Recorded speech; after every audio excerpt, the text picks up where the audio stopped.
all the exciting things are happening with plant-based cooking and vegetarian cooking, or at least surprising. Like I'm never like surprised that something that has bacon in it is gonna taste good, you know. But like Pierce Abernathy, you're like, how did he just make a 5-course meal out of like a turnip? This is Taste. I'm your host, Matt Rodbard.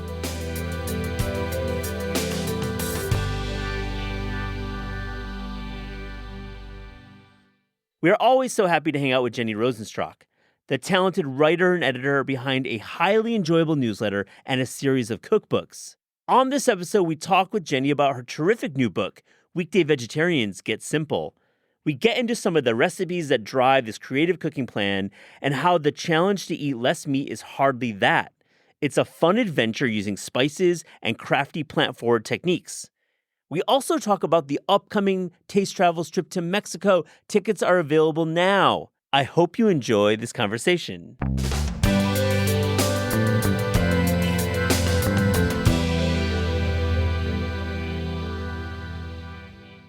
Jenny Rosenstrach, welcome back to This is Taste. It's great to see you. It's always so nice to be here. Thank you for having me. Absolutely. I can't wait to talk about your book. It's out soon. You know, Dinner Love Story, your blog and newsletter, you've been publishing for 15 years, and it's an impressive run, and the output it's just like you're so editorial. And as we've discussed on previous episodes, you have a real magazine eye for the way you do all your books and your writing. But let me just ask you about the home cooking. How has it changed over the past 15 years for you? Well, to state the obvious, we eat a lot less meat. 3 years ago when I wrote my first book, The Weekday Vegetarians, I decided that I wanted to dial back on meat without giving it up completely. And when I started Dinner Love Story, it was 2010.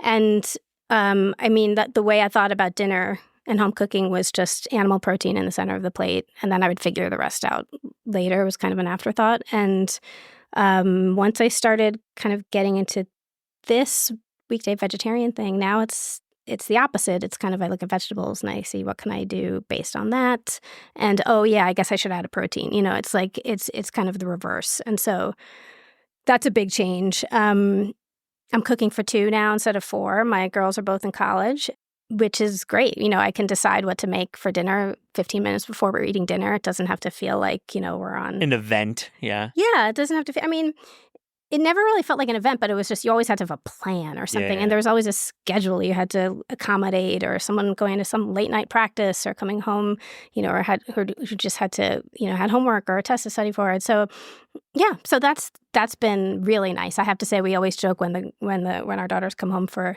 dinner, I'm like, I just completely forget how to cook. Not even just like that they eat everything, but the sheer volume of food that we go through is just astonishing to me. I'm like, we did this for 18 years? Yeah, it had those 4 hungry bodies you had to feed. And let me ask you, when you're just doing a quick dinner for 2, it's like 7:30, you both come back from busy days of working.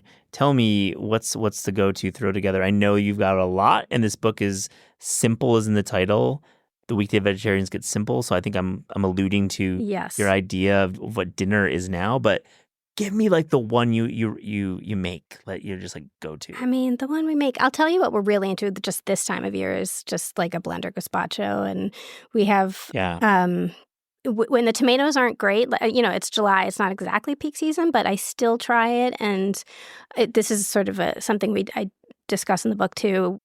A quick cheat for when they're not quite as peak as you want them to be is to throw in a couple strawberries, and I just blend that. It's like making a smoothie for dinner. You know, it's like strawberries, you know, maybe like 3 or 4 strawberries with the Cubanelle pepper and whatever great tomatoes you can find, an onion, and a little ton of olive oil, and that's with maybe like a beautiful green salad. It's cool. The simplest salad and a soup is just like the way I roll this time of year. I mean, a frittata. I make so many frittatas. It's insane. But I really have mastered the technique. And there's a great frittata in this. There is, and I also saw the gazpacho. And are you putting a little bit of sherry vinegar too on the gazpacho? Do you add a little at the end? I do not add. Do I add? I actually don't remember. Yeah. I think I might add a little red wine vinegar. But maybe not sherry vinegar. But yeah, or some there's definitely acid. some acid in there. But unless the tomatoes are just like already too acidic, I don't know. That's true, and like good point. If the tomatoes don't need a little booster, then you're good. Yeah. I love that about your cooking, and I just love the way the book is laid out. There's just a lot of like cool. There's like flowcharts, and there's like the way you build opportunities to use those eggs up to. I mean, I was a magazine editor for so long that I can never quite get that out of my system. I always have to think of different ways to present information. Not always, but I just I feel like it's a more fun way in to do a chart or a mix and match when I can. Yeah. That's just like the old school magazine editor in me. A lot of cookbooks avoid that because I think the authors maybe don't have that skill set, and it's fine. There's plenty of books that are traditional head note and recipe and sidebar matter, but you kind of get in there with your designer. It's really cool. I love it. So the Weekday Vegetarians, it's not a vegetarian cookbook. You're implying in the title that you can eat meat at different parts of the week. But I want to go back to the vegetarian portion. I think some of our listeners, they want to eat less meat, but they get a little bit intimidated about the like weekday vegetarian part and they revert back to the old habits of eating meat. How do you stay interested in this lifestyle choice?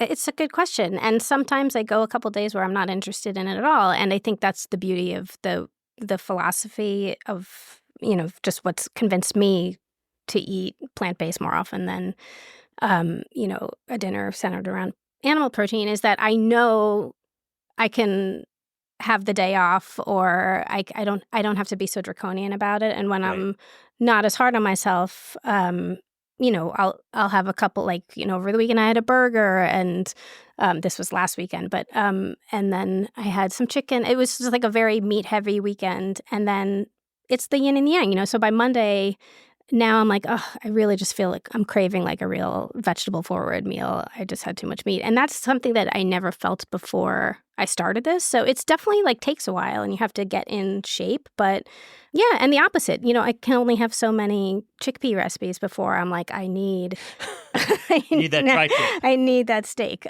So yeah, it's just kind of that's a big reason why I'm able to stay energized. But I also just feel like most of the exciting things that I'm consuming media-wise these days, like cookbooks and social media, I feel like all the exciting things are happening with plant-based cooking and vegetarian cooking, or at least surprising. I'm never surprised that something that has bacon in it is going to taste good, But when you look, Pierce Abernathy and Justine Doran, all these people who are just doing, you're like, how did he just make a 5-course meal out of a turnip?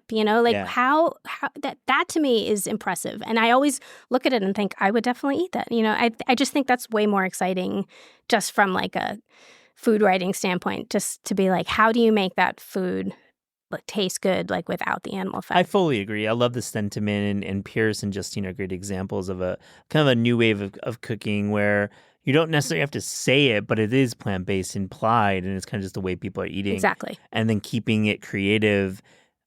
It's a high level of creativity when you're going plant-based, which is, shown in your book. Mm-hmm. Obviously putting a beautiful dorade on a plate that's been grilled is a way to eat, but you don't have to do it that way. No, you don't. And it's the satisfaction I get when I put together a dinner that's vegan by accident is enormous. I'm like, how did I didn't even think to use an egg or something dairy based. It's I love it when that happens, when you just don't miss anything and it's just fully satisfying the way a meat-based dinner would be. How did the recipe development process go for this book? Did you have a method? I mean, the Substack, and we'll get into the community you've built, that's got to have helped you a little bit. This is the first book you've written with a really hardcore Substack audience and real cadence. But outside of that, how are you developing these recipes? I always like to hear that. Yeah, I mean, I've never been the kind of recipe developer who goes into a test kitchen and just tinkers. All of my recipes come from cooking for my family, cooking for me, cooking for my husband, cooking for my kids, cooking for people on the weekend, just cooking for people. And if something works and I like it, or if I tweak something, I just take notes, and that's my recipe, and I hope for the best. I mean, with Substack feels so much like a workbook, so I generally don't retest before. Cool. I've gotten very good at, going retroactively writing the recipe after doing it. But if that recipe ends up in a book somewhere, I will, rigorously retest it. Yeah. But yeah, it was funny. Right when I was writing this book, Raquel Pelzel, my editor, said, it's weird. You have a whole cookbook full of these simple recipes, and there's not a single sheet pan recipe to be found. And I just feel like that's a big. She was very nice about it. Yeah. But there's that's a void, and I think you should probably think about some sheet pan recipes. And I said that's a really good point. I just felt so kind of paralyzed. Like, where do I even start with this? And I did come up with a couple that I really liked, but there were some, I can't even remember what they were, but I definitely didn't hit it on the first try. I mean, Jenny, you're an instinctual cook. It's obvious. Yeah. I mean, I think, yes. The short answer is yes. But you have something else to say. What's on the tip of your tongue? No, I think, I don't really know how to follow. It is sort of the way. I always think it's so interesting how I used to just never cook with recipes ever, and just I would, just tinker. Or if there was some recipe I made, I could remember what it was like, and I was just very good at remembering it and muscle memory, like just how it's supposed to go, and just because I've been doing it for so long. But recently, there are a couple recipes that are so good that I've been following them to the T. I just don't want to mess around with them, and even measuring salad dressing ingredients, which is so it's a new development. But it's something comforting about having a 4 or 5 part dressing and using your ratios properly. Yeah, I mean, it's real technique, and it's always, I'm like, oh my God, this tastes so much better than mine. I wonder why. Yeah, the other one had way too much oil in it, which is what I always do. So a big part of the Substack Food Writer Malou is the product recommendation. I mean, you see it within all Justine Cooks is one, or in Smitten Kitchen. And I wanted to get a sense while you were writing this book. You mentioned some products in the book, but let me ask you: are there some product discoveries that you've had? Because I think a big part of food media now is not just doing the recipe. It's actually doing an interactive version and being I bought grazza. Which I'm sorry I bring that one all the ways up because it's just the muscle memory, but there are other olive oils out there. But you kind of know what I mean. I like grazza too. But we're in this world of we are consuming products in a different way, and we're doing it almost as a sport or as a hobby, which I love. It's so fun to buy products, and I mean they're affordable luxuries in many. But what are some products that you've discovered? Part of the reason why I wrote this book was I kept on hearing over and over again how complicated vegetarian cooking was, and how oh, my kids are meat and potatoes eaters, and oh, it's there's no flavor, and oh, there's it takes multi steps. You need a sauce. People were overwhelmed. And one of the sections in the book, I try to address all of these issues. And one of the sections in the book addresses, just the complicated factor. No one is expecting you to make everything from scratch. And so the products that I think you're probably referring to more like condiments, or I'm not sure, but the products that I just found to be so crucial for making sure that you're eating vegetarian every night are pretty typical. I mean, there's puff pastry and empanada dough and what else? Even just the kinds of things. I mean, it's kind of different for everyone. For me, for some reason, peeling and cubing a butternut squash was such a deal breaker for me. But I love butternut squash so much, so I didn't want to not make it because of that. So I buy cubed butternut squash, the pre-cubed. I mean, everyone has their own line in the sand with with what conveniences they can live with, but and live without. But that one for me, I always have cubed butternut squash. I mean, for me, I really hung on the cosign on buying pre-cooked beets, which is amazing because I've purchased these products or I've gotten them in my Hungry Root box, and it's amazing. Right? You don't have to deal with that bullshit. But beets are so great. Beets are so great. I mean, and when I first started seeing them in the little plastic packages, So cute, aren't they? They're so cute. And my kids loved them when they were little, and especially the vinegared ones. Yes. Those are so good, and they just give so much bang for your buck, and it instantly elevates whatever you're eating somehow. Like a salad with just those and cheese and nuts is just like, that's the most perfect lunch I can imagine. And but yeah, beets are a pain in the neck to make. Like I make them differently every time. The skin never comes off the way I want them to. The color's not right. They're not sweet enough. It's always a gamble for me. And so I'm glad that you co-sign on that one, because that one is I give full permission to go with this. You give some great permissions in the book. You're talking about jarred marinara sauces that you enjoy, and I think it's a cool part of the book that we are now actually putting proper nouns and products in. It's not like, Food Network in 2005 where it's like everything's blocked off right, brands. Right, that's so true. It used to be like that way in all cookbooks, but now it's like, yeah, we actually are human, so we're buying real brands. That's and so true. You have a great section in there. I want to talk about a couple of recipes. I really like the spicy feta chickpea wedges. That looks really cool. Like I love cooking with chickpeas, but I haven't thought about doing them in kind of like a soka, like a wedge or a fried wedge. Is awesome. Have you ever had chickpea fries? So yes, I have, but I've never made them. Okay. God, I mean, geez, I don't. They're so incredibly easy to make, and this is basically a chickpea fry, but in a wedge shape, so that it feels more substantial. A lot of the stuff is optical trickery, but but you basically, it couldn't be easier to make. It's basically like making polenta. You just it's made with chickpea flour that you just sort of drizzle into maybe 3 cups of boiling water. Yep. Just like polenta, you whisk it constantly, probably like 3 or 5 minutes, and then you pull it off the heat, mix in, this recipe is feta. I've mixed in other things, but you mix in a little feta, and then it'll start to kind of not harden, but solidify almost immediately. So you want to pour it onto like a piece of parchment paper, a lined plate or a cutting board, into like whatever shape you're making. If I was making fries, I would make a rectangle, but I'm making wedges, so I'm making this time. With this recipe, I pour it into like a circle, and then I chill it, and then you cut it into. It's so easy to cut after that. Oh, I missed an important part.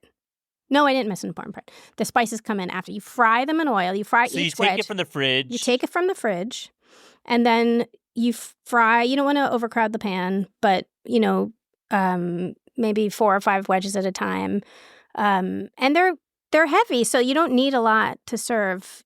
So you fry them, and they get crispy on each side, and then you dust them with like a nice little like paprika, garlic powder, onion powder, salt. I drizzled it with an arugula pesto in this recipe, but you really, like, you can have it with marinara. You can just have it like with roasted mushrooms on the side. You think of it like baked polenta, but it actually has amazing protein content and is gluten-free. I mean, so is polenta, but it's gluten-free, which my gluten-free friends are always so grateful for, having like a carby, crispy, gluten-free something on the table. It's the crispy part that it like takes polenta to a new level when it has that crispiness, and then you could dust it with a lot of different spices, I'm sure. Anything. It's very flexible, and I really wanted that to be the cover recipe, but I think I might have like landed on it because of the photo. I was like, nice. Yeah. Speaking of pesto, broccoli pesto. That's new to me. Listeners may have had it before, but listen.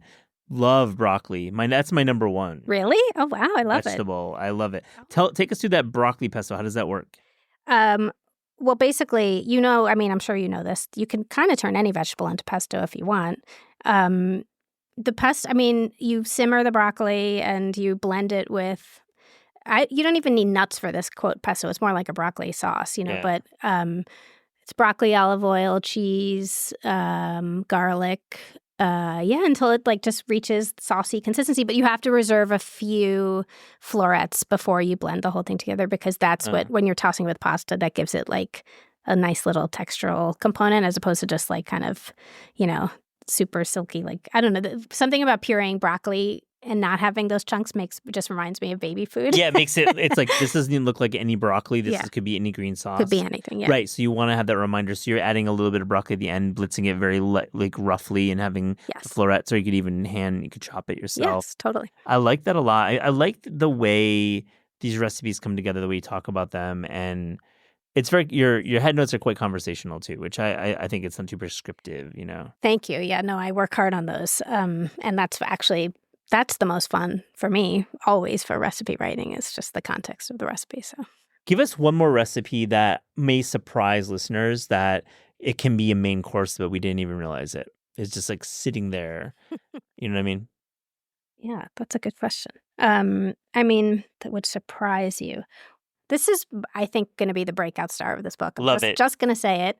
I feel like I'm talking a lot about tomatoes, but this is another tomato recipe. I went to Sicily last year with a bunch of Substack readers. It was part of a tour, and every day we ate these epic lunches wherever we were visiting, whether it was like a vineyard or an almond farm or a lemon tree farm, and at every lunch there were platters of room temperature eggplant, just like sautéed very simply in olive oil, thin.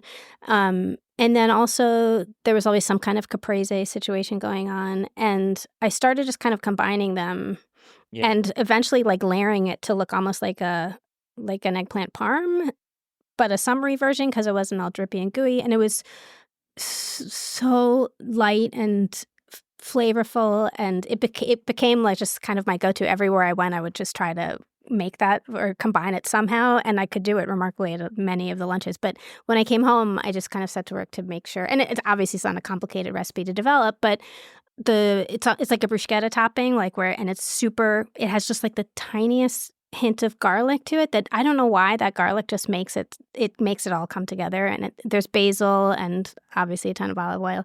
And again, just like back to just rebranding and marketing your food, like that could be just a caprese that you would start with. But it could also be like if you present it nicely, it's an eggplant parm. Like that's what eggplant parm is, and that's considered a main dish for that most people wouldn't like kind of think twice about. I love that answer. I love the little hint of raw garlic. You got to be careful with that, but having that little astringency goes a long way. Yeah, I'm not a huge, I know this is like my Italian grandmothers are both just rolling in their graves, but I'm not a huge garlic person. And so when I use it, I try to use it very strategically and judiciously. You mentioned Substack readers traveled with you. Let me ask you about your community and how you've embraced Substack early on. And you really offer a cool mix of, like recipes, hardcore, head notes, etc. But you also do 3 things where you're talking about things that are interesting you in your life.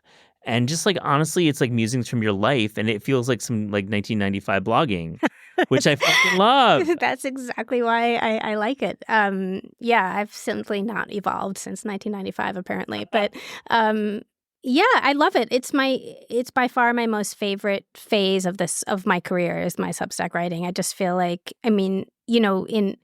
when you're first learning how to write in magazines, like people always used to say, just pretend you're writing to a friend. It's like really conversational and really chatty. Like you got to lose all the academic stuff, like unlearn it, like be chatty, and like you want to be likable, and you want to go down easy. Like it sounds easy, but it's very hard to do. And it's funny with Substack, you're literally writing to your friends. Like it's a newsletter, which somehow feels different than a blog post, which is just like, here's an idea. And here's how I'm supporting the idea. It's like I'm writing to people. I'm saying, hi, good morning. Here are a couple things that I think you would like to know about this week. And it feels somehow, I do all my writing now in Substack, even if it's not a Substack story. Like if I have an assignment from someone else for an essay or a book review or whatever, I'm writing it in Substack because it just gets those juices flowing. The template feels. Yeah, I don't know what it is. It's very purist. I mean, for anyone who's been on Substack or wants to start a Substack, it's very instinctive, and it's a blank screen and simple fonts and not overly designed if you don't want it to be. But yeah, I still love it. I couldn't love it more. It's cool, and it allows you the delivery method into the inbox. It's so intimate versus like writing for a website or a blog or wherever. Yes. Even like a social media post, which goes into the algorithm. No, these are like handshakes. These are your friends. Yeah, I mean, the fact that they've opted in is just so meaningful, and they don't. Yes, I agree with How you. do you grow then your community? How does it work? Like right now, I know there's a lot of listeners who maybe have their own Substacks. We have media folks listening to the show, and like, how do you think about like gaining new audience? Well, it's evolved a lot since I started, but I mean, initially you just want to get people under the tent first. So your best content, and to this day, I feel this, um, you should have your best stuff be free, and then if people get to like you, get to know you, then they're more willing to sort of invest in you. I mean, invest, that's a heavy word for $5 a month, but tip you. I was very afraid to use the paywall function where, like you say, you describe, let's say, a recipe or something else that's intriguing, and then you put a paywall before you actually get to the recipe. And, you send it to everybody, not just your paying subscribers, obviously. And so the idea is that people say, I want the recipe. I'm going to pay for I'm going to subscribe. That works? It works. And I definitely lose subscribers when I put it out there, but it took me a while to come to this, and I wrote a whole thing about this for like a very inside baseball post about writing for Substack, which I think you don't have enough time for me to go into everything. But it's really, obviously, if you're not valuing your own work, no one else is going to value your work. So sometimes people will complain and say, why does it, why do you have to charge for this? We're your loyal readers. We buy your books. We do this, but I don't get very many of those. No, and like your books are different. It's a different business. And I mean, this is separate work that I feel I put a lot into. It's actually, I post twice a week, and it feels like a full-time job. And that's another tip I would give people, is to treat it like a full-time job, because it's hard. Well, the best ones are that. Yeah. Like you can tell when people are dashing off less I think than so. pro. Yeah. I mean, who knows? I'm sure there's some, I'm sure I'd be surprised to hear. Yeah, perhaps. Yeah, totally. There's each individual person has their own method. Speaking of trips, you and I are going on one. Yay. It's exciting. We're going to announce it here on the show, kind of informally. We don't have an actual link to sell this, but Jenny and I are doing a Taste Travels now. To remind you all, I've been on the road for the past couple of years with a variety of authors. I've done 2 trips with Susie Karache. I'm doing a trip with Mauricio Leo from The Perfect Loaf this next September, and then you and I are heading to Mexico next spring. Can you fill us in on what inspired you to want to travel to Mexico? I mean, really, the answer is simple, is that I've never been there. I've been to like Tulum for vacation, but not real Mexico, and I don't know really anything about the cuisine, and it feels like a huge void. And I love Mexican food, but I can prepare very like surface level American Mexican food, but I don't know really anything about the nuances of the regional cuisines, and it's always been a country that's fascinated me for that. And I just really want to learn. That's the answer. Exactly. And that's why we do Taste Travels. It's a little different in that we're bringing authors along with us to not necessarily lecture on the cuisine we're experiencing, but to learn and love the cuisine with local guides and experts, which we'll have along the way. And you and I will also talk a lot about cookbooks and recipe development and what we do as writers and travel writing. All that is covered as well. So it's a little bit of a journalism boot camp. Informally, it's a little bit of, obviously, we'll have some pool time and tequila time. But some cooking classes. And some cooking classes. So when we were talking about this with our partners at ATA, we were thinking it would be Mexico City, but there's another location too. Yes, we have decided to go to Puebla, which is very exciting because we're really going to be diving into Poblano cuisine. And I think we are learning how to make mole poblano at one of these stops. And it's a region that I've never been to, and I know it's going to be super fun. Absolutely. So right now we're looking at next April, Mexico City to start, the region of Puebla to finish. Details to follow. Definitely check our newsletter and on tastecooking.com and on Dinner Love Story. We're going to have details soon. Yes, very soon. I'll be announcing it on Substack very shortly. On This Is Taste, we ask guests about their certain tastes. So to close this interview, here's a little rapid fire Fast and Furious Taste Check. Now, Jenny, you have taken some of these questions in the past, but because we live in a world of multitudes and changing opinions and hot takes that become cold takes and cold takes that become hot takes, I'm going to ask you some of the similar questions because I know they've changed. I love it. I don't know if I have done this. You haven't done it? Okay, maybe. No. Okay. All right. The best fruit. Apricot, by far, no contest. A really good apricot. Okay, so I've thought about this a lot because I read that New Yorker story on the apricot farm. I think it was in Syria. It was amazing. And I've never had a good apricot, I don't think. So what makes a good apricot? Well, that's the problem. I think that what makes it so good is that when you have a good one, you just can't believe your luck. Like sometimes a whole season will go by and I won't have a good one. But for me, it's obviously a deep apricot flavor, like floral and also sweet. And I mean, it's the juiciness factor that's really the big factor. Yeah. And they're never juicy. They're always just a little mealy or dry. And, it's hard to get it. And the color needs to be deep and it's a whole experience. And I've had so few of perfect ones in my life that it kind of feels like that, You're just searching for yes, that. I'm searching It's like the peach as well, but it's like a harder, yes. It's like more of a grill than the peach. The worst vegetable.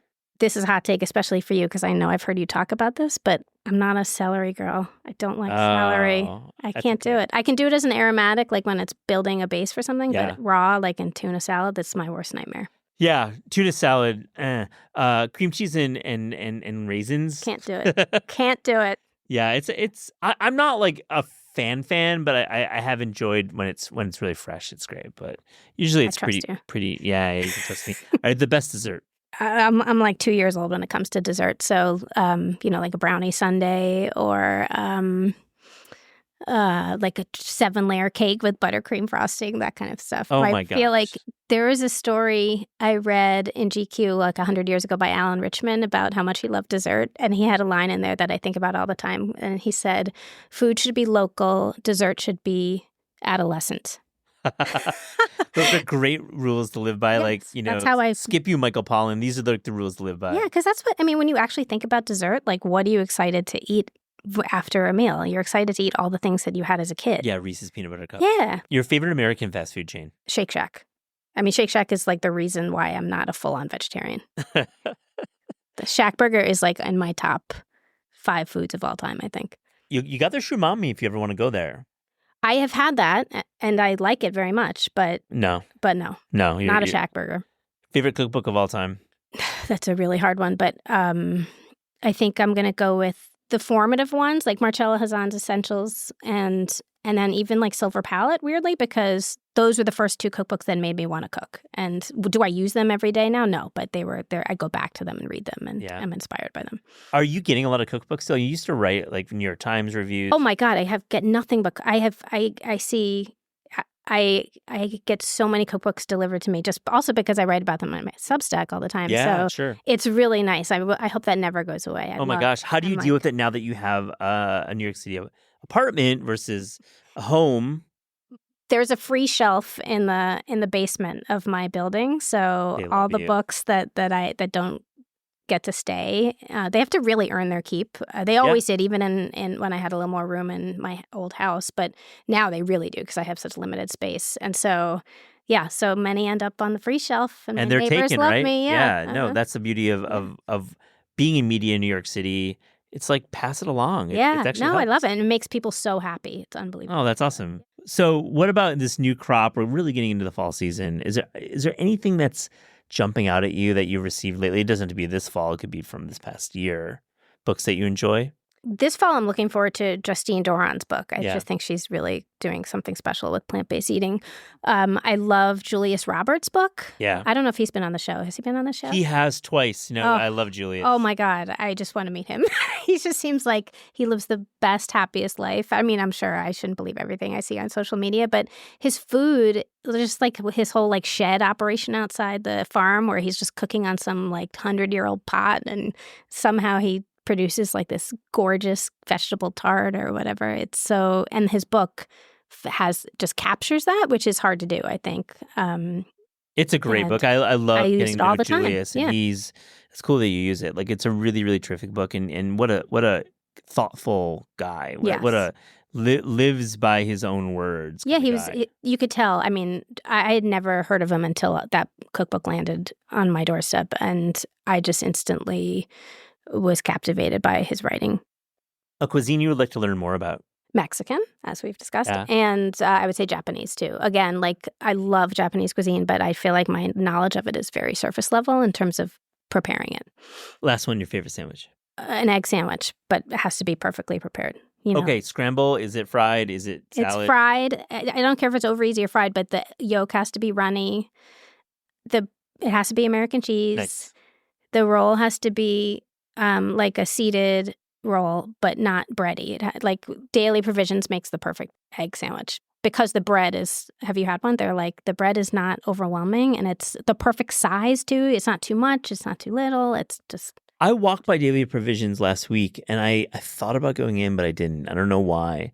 And now you've given me a reason. This egg sandwich sounds amazing. Yeah. Jenny, what a pleasure. Great catching up with you. Thank you so much for joining This Is Taste. Thank you so much for having me.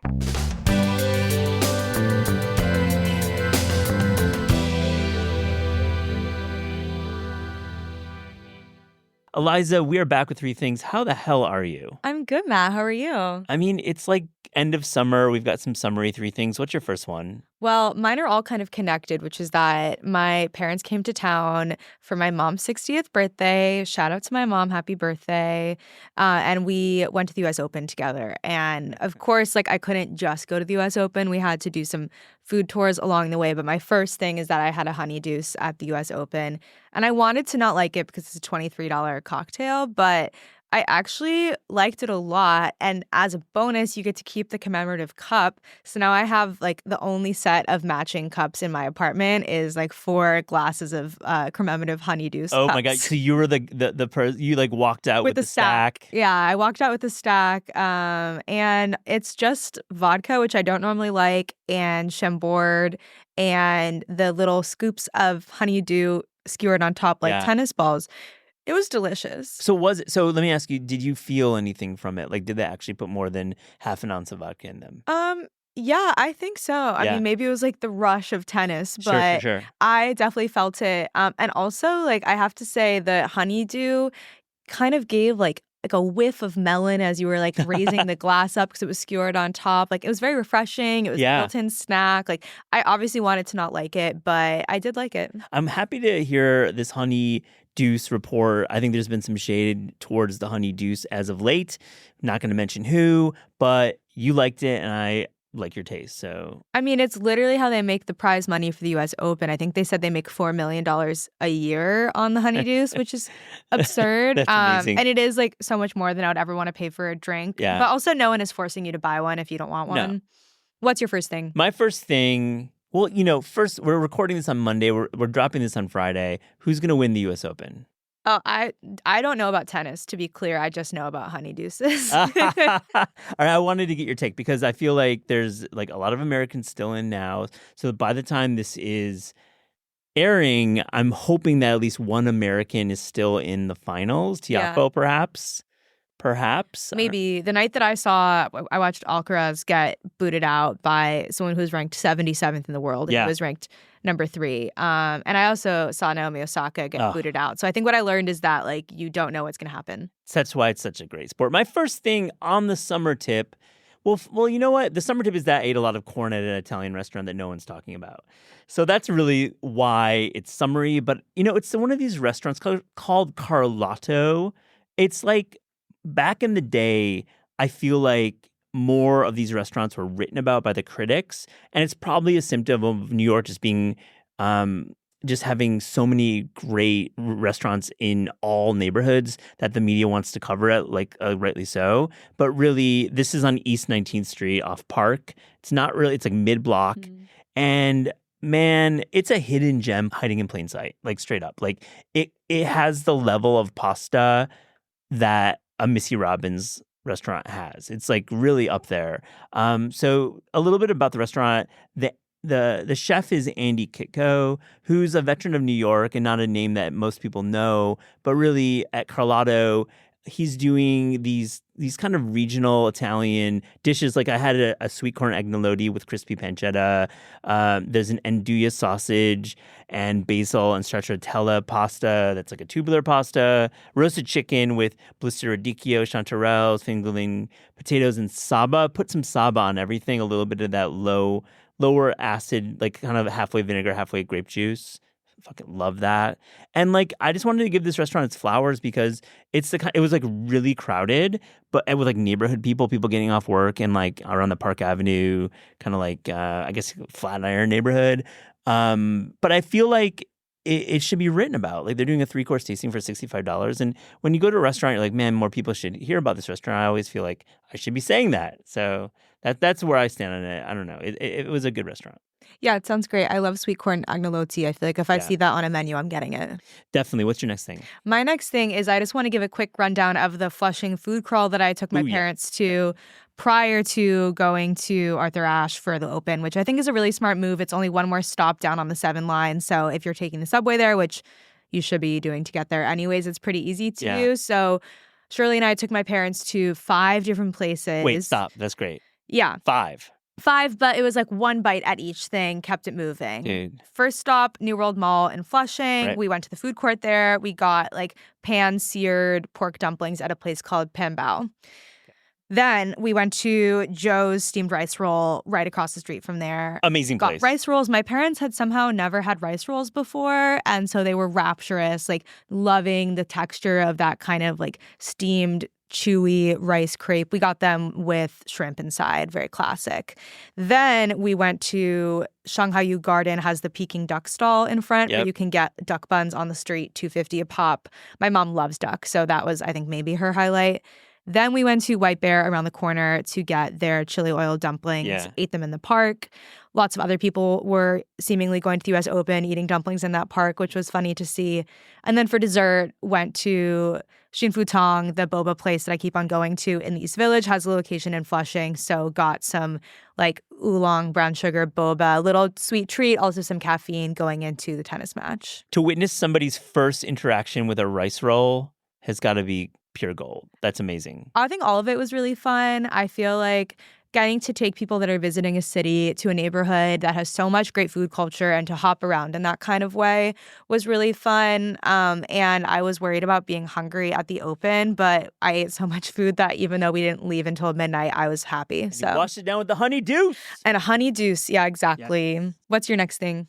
Well, it's a book, but it's not a Penguin Random House book. It's not a cookbook. It's not a novel, though I've been reading more. We'll get to that soon. It's called Trust Me, I'm a Doctor, a visual catalog of generic Dr. Pepper-style soft drink logos from 1995 to 2020. What a niche book. Wow. Incredibly niche book from the glorious Birchwood Palace Industries. We feature them on Taste. They're the folks who made the Menu Hotline book. They're based in Minneapolis. And this very slim book, basically, it delivers what the title says. It's giving the visual identity for all of these off-market and generic Dr. Pepper sodas while giving kind of a little bit of a thesis at the beginning. I'm going to read a little bit of it. Nearly every supermarket chain in America has its own in-house Dr. Pepper alternative. Almost always in maroon packaging with a doctor-themed product name, these generic brands have names and logos that indicate pep, vim, vigor, and gustatory fulfillment of one or another, suggesting Dr. Pepper's logo, but never quite imitating it. So, like, this is channeling, I think, why I am personally a Dr. Pepper fan, and it's probably 98% because of the visual identity.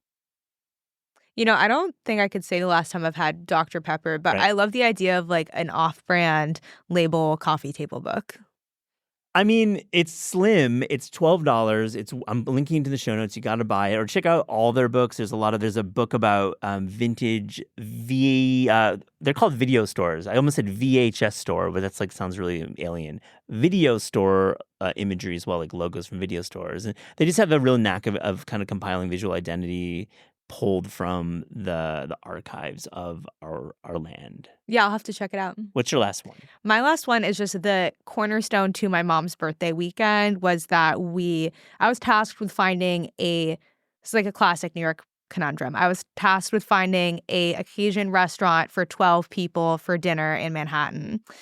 I think you texted me over the weekend about it. Did I? I was trying to figure out what to do. You know, my parents don't live in the city, but they have friends that are here. Yeah. So it had to be the right thing. And what we ended up doing was going to John's of 12th Street for like classic red sauce dinner, which I think was kind of a great choice. I will say the back of the restaurant is just long tables of people having birthday dinners. So it's quite loud in the back, especially with like all of the hard wood walls that everything is bouncing off. But it's okay because the food is really good. I recently went to another long-standing red sauce joint in New York for a birthday where the food was terrible. So I really had to redeem it. And I think maybe the best thing that we had, which it was all quite good, was they have a homemade pasta with ragu, which is bolded on the menu as being features on diners, drive-ins, and dives, which is very confusing to me because I would not say that John's of 12th is a diner, a drive-in, or a dive. Yeah. It's like a third thing. They're pushing it by season 46. They're pushing it a little bit. Thing. Yeah. But it was delicious. And, you know, the people that work there are just professionals. They're so nice. And the owner who comes around to all the tables and tells stories about the mob, like, we flagged him down at the end and we said, "Can you tell us a mob story?" And he told us all of the mob stories about that restaurant, which are, you know, most notably that the 5 families came together and divided up the city in the back room of John's of 12th where we were sitting. And it was great. And I really feel like if you're looking for like a classic New York celebration, that was the place to be. I think a good red sauce joint is hard to find these days, but when you find one, it's just such a great place to bring out-of-towners. New York has real legendary spots. Bamonte's comes to mind. I like that place. I love Bamonte's. I did my 22nd birthday party. It's a great birthday hang. Sam's Chops on Court Street is also one if they're ever open. Now the guy is like literally open three weeks a year, but if you catch him, we could do a little episode about red sauce. I would love that. Honestly, we should have the owner of John's of 12th in because he has stories upon stories. We're going to do that. Maybe we'll do a special week in the winter. It feels like a wintry thing. Cozy. Let's do it. Cozy mob stories. Yeah. What's your last thing? My last thing is a reminder. I've mentioned it on the show in the past, but I'm just going to like keep saying it. Late summer, meaning like now until mid-September into late September, this is when you're supposed to buy apples. You shaking your head. You know exactly why I'm going on this bit. But I feel like I've had better and better apples over the past like 10 days. And once again, shouts to the Goshen Farmers Market in Orange County. But it does not matter where you're at. And this is not paid for by the Apple Board of America or any of the trades, though we will certainly accept your money. But I feel like it is kind of slept on because we think of October, fall colors as like the apple season, but like the small apples have all been picked and many of them have been eaten by then. And I like smaller apples because they just hold more flavor. Yeah, I mean, I think you're absolutely right that it is a great time of year to be eating apples. I think for me personally, like you can pry stone fruit season out of my cold October hands. But it is nice to mix it up. Maybe like sprinkle in an apple so that peach feels extra juicy. Yeah, and I promise to not mention apples ever again on the show, or at least until next summer. Oh, don't make promises you can't keep.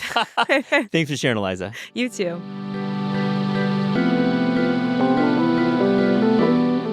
This is Taste is hosted by Eliza Abarbanel and me, Matt Rodbar. The show is produced by Shalia Harris and Pat Stango and edited by Clayton Gumbert. Theme music by Steve Rydell. Visit Taste online at tastecooking.com and make sure to subscribe to our newsletter for updates on all cool things that are happening.